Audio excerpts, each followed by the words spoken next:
Begin. Water is necessary for life. In fact, most living things are made of water. Also, most living things... Fluency is the ability to read quickly, smoothly, and accurately. Students at William Thomas Middle School, where fluency practice and instruction is incorporated throughout the school, have experienced significant improvement in reading ability. The National Reading Panel came out with their report. Fluency is one of the main components. There's a great ratio between what students read, how fluent they read, and their comprehension. Almost 70% water.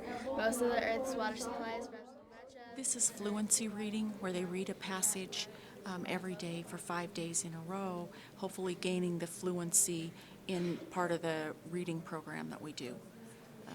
Then they chart their progress, and so they can see if they're gaining fluency through reading it over and over again. Fluency is important because if you can't read at a good pace, then you can't understand what you're reading. And so by being fluent, it helps in comprehension. You know, it's been studied that, you know, in order to comprehend, you need to be fluent. And so it's something that we do. It's really fast. It only takes 6 minutes. And I think it helps a lot, especially for those kids that have trouble with comprehension. Some of them don't understand why they have to do it. Most of the kids that don't understand are the higher readers, because they don't think that they have a problem.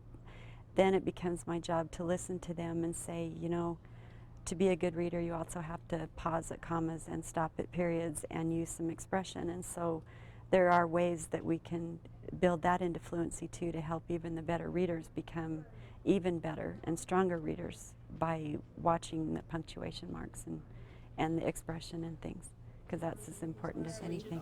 Ben Franklin wrote and published a book called Orator's Almanac. This book includes a calendar and information about the weather, the sun, and the moon.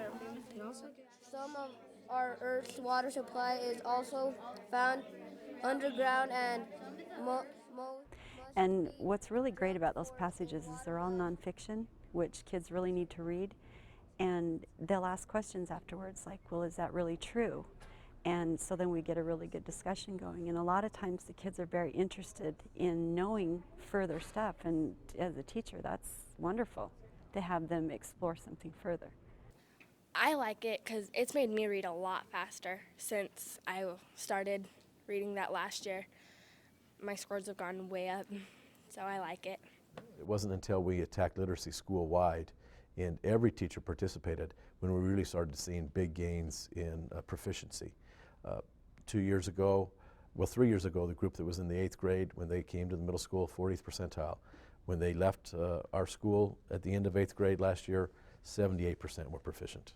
And so the same, we were able to accomplish the same gains in reading that we'd been able to do over the years in math, but had not been able to do in reading.